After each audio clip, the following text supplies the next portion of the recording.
À la Chambre basse du Parlement, les députés ont déclaré recevable le projet de loi des finances pour l'exercice 2026, chiffré à 59,021 milliards de francs congolais, soit 20,3 milliards de dollars américains. Présenté par la première ministre Judith Suminwa Tuluka, le document est désormais envoyé à la Commission économique et financière, l'ECOFIN, pour un examen approfondi de 14 jours.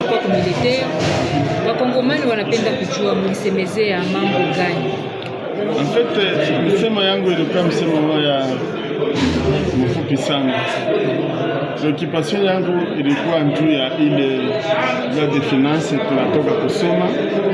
Tunaisoma tunaona lakini ile loi tingaliki na mashida kidogo inapendeza wale itaenda kwa commission économico-financière papime kutengeneza njia kwa registre vitu moya.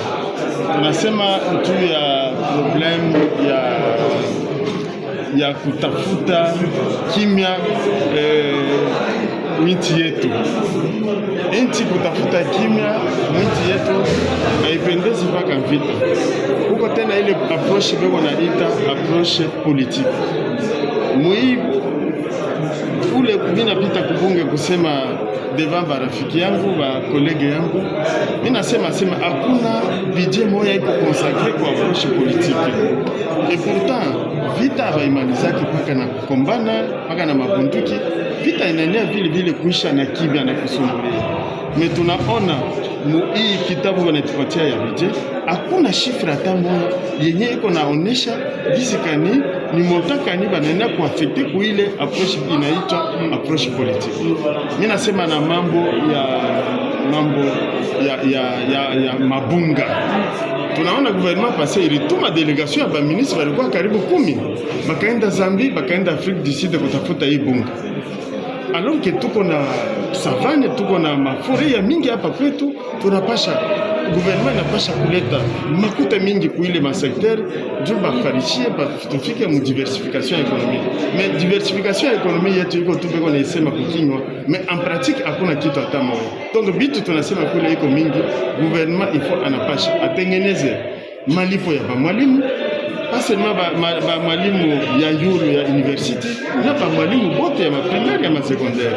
Tunasema tena il faut kufanya nguvu mkadri ya budget hii batafute namna ya lutter contre la pauvreté. Lutter contre la pauvreté, est-ce que hii budget inapasha kufinancer ma secteur sa province yangu beko na isaulika à tout moment mabidje yote hakuna hata makuta ya kabaila beko na affecté kwa hakuna hata kitu. Ni province gani? Ni province ya Olomami. Hakuna hata secteur moja 2028 hakuna hata secteur moja banaviser banapasha kufinancer. Hii bitu yote ni bitu ya mbaya, basi inégalité yenye itaisha mnamna.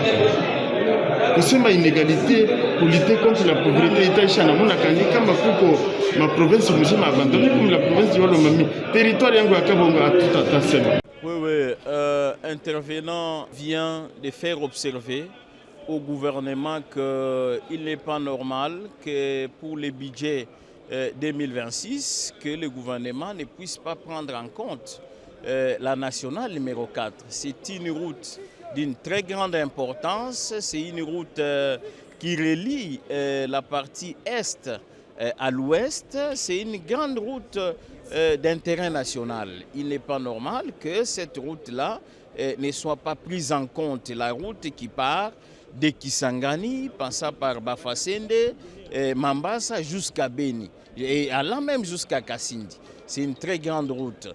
J'ai aussi fait observer qu'il était important pour que le gouvernement prenne en compte la route, la RN27.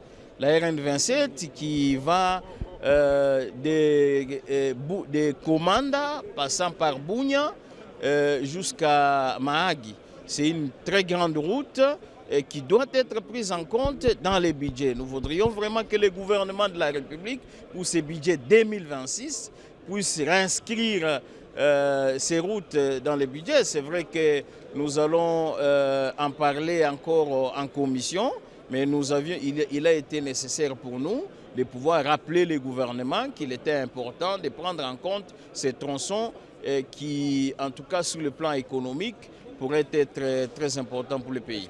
Oui, tout à fait, parce que la première observation, c'est que le gouvernement a fourni beaucoup d'efforts dans le cadre de la mobilisation des recettes, ce qui est très important.